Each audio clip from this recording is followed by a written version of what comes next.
Күндүн маанилүү жаңылыктар менен тааныштырып, бүгүн программасы студияда мен Тимур Владислав, саламатсыздарбы? Алгач чыгарылыштын кыскача мазмуну менен таанышып алыңыздар.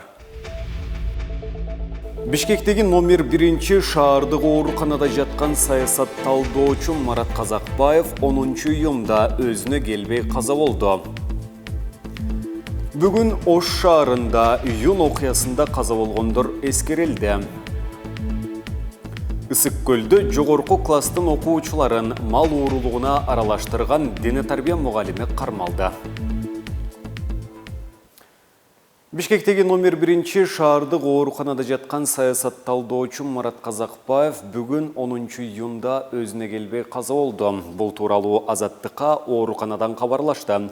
Улуттук коопсуздук боюнча мамлекеттик комитеттин тергөө абагында отурган Марат Казакбаев 9 июнда тез жардам менен эс учун жоготкон абалда ооруканага жеткирилген. Дарыгерлер анын мээсине кан коюлуп, инсульт болгонун, жасалма дем алдыруу аппаратына кошулганын айтышкан.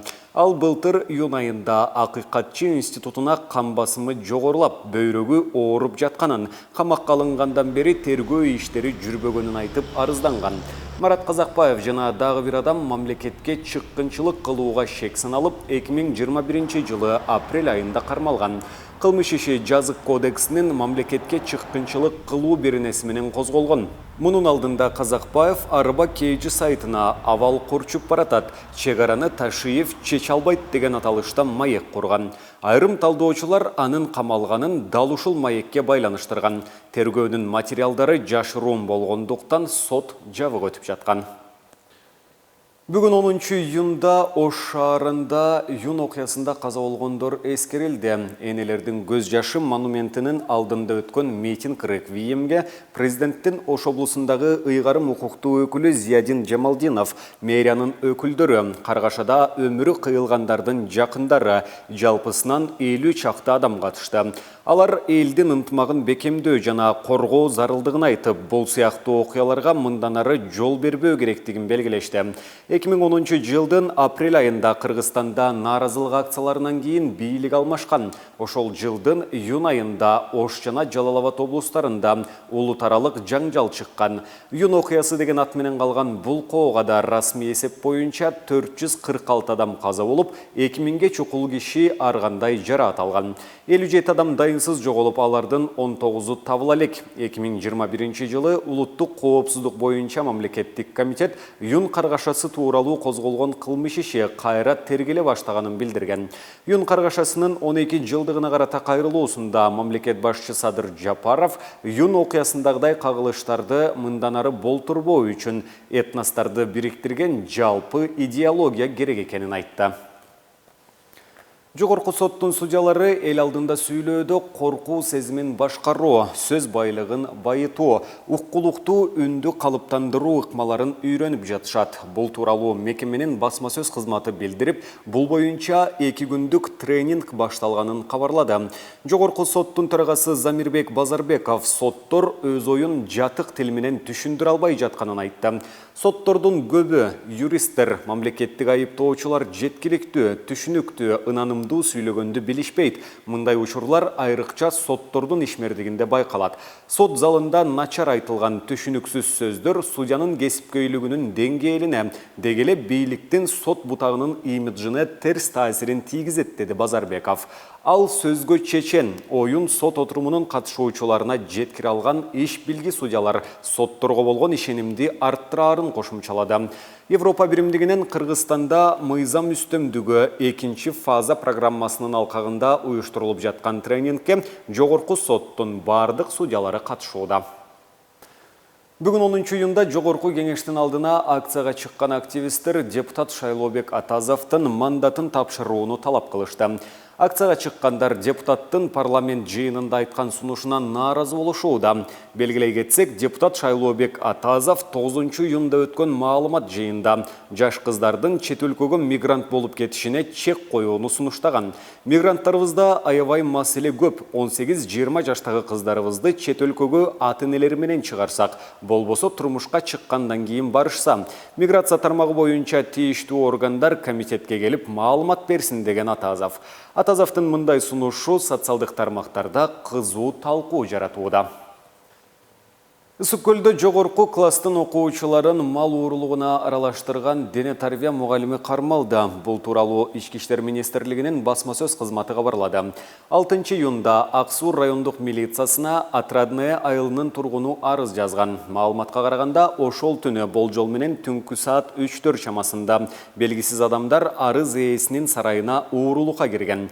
Кочкорун көтөрүп бараткан адамдарды көргөн кожоюн кыйкырып жибергенде алар малды таштай качышкан. Арыз ээси ага чейиндагы 4 коюн ууруга алдырып жибергенин айткан. Арыз бирдиктүү реестрге кылмыш жаза кодексинин алдын ала макулдашкан топ тарабынан жасалган уурулук беренеси менен катталып, иликтөө иштери башталган. Ыкчам иликтөөнүн натыйжасында уурулук жасагандар айылдын тургундары 18 жана 17 жаштагы 6 жигит экендиги такталып колго түшүрүлгөн. Уурулардын башчысы, кылмыштуу иштердин уюштуруучусу айылдык мектептин 25 жаштагы дене тарбия мугалими экендиги аныкталып, алдагы кармалган. Өзгөчө Кырдаалдар министрлиги жакынкы күндөрү Памирден 17 үй бүлө Ош облусунун Алай районуна көчүрүлүп келээрин билдирди. Алар көчүп келген соң климатка ыңгайлашуусу, убактылуу жашап туруу үчүн Чоң Алай районунун Дароот Коргон айылындагы лицей мектебинин имаратына жайгаштырылат. Памирде жашагандардын жалпы саны 1,5 миңге чамалайт. 2019 жылдын 23 декабрында 50 кишиден турган 11 памирлик үй бүлө Алай районунун Сарымогол айылына көчүрүлүп келген. 2017 жылы Нарынга 50 памирлик кыргыз келип жатаканага жайгаштырылышкан. Кийинчерээк бир нечеси Ооганстанга кеткен бойдон кайтып келген эмес.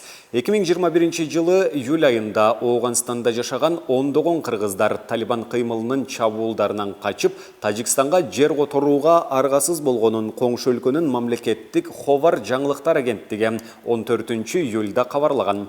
Кыргызстандын Тышкы иштер министрлиги бул кабарды тактап жатканын билдирди. Тажикстандын чек ара кызматына шилтеме берилип жазылган жаңылыкка ылайык 13 июлда Ооганстандын Бадахшан провинциясына караштуу Вахан аймагындагы Андемин кыштагында жашаган 77 кыргыз Тажикстандын Мургап районуна өтүп келишкен. Алардын арасында 26 эркек, 20 аял жана 31 өспүрүм бар.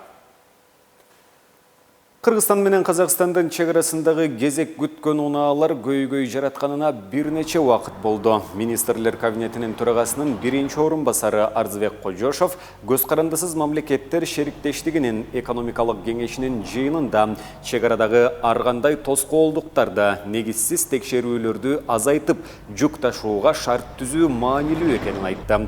Бул тууралуу ал 10 июнда кеңештин Нур-Султан шаарында өткөн жыйынында билдирди. Ал айыл чарба жана азык-түлүк товарларын ташууну камсыз кылуу боюнча ыкчам чараларды кабыл алуу зарыл деди. Кыргызстан менен Казакстандын чек арасында маал-маалы менен жүк ташуучу автоунаалардын кээде бир нече чакырымга созулган узун кезеги болуп турат. Бул көрүнүштү казак тарап Кыргызстандагы аткезчилик менен байланыштырса, расмий Бишкек коңшусун ЭАЭБтин талаптарын аткарбай жатат деп айыптап келет. Беларусь, Казакстан, Орусия 2010 жылы бажы биримдиги катары түзгөн Евразия экономикалык биримдикке Кыргызстан менен Армения 2015 жылы кошулган.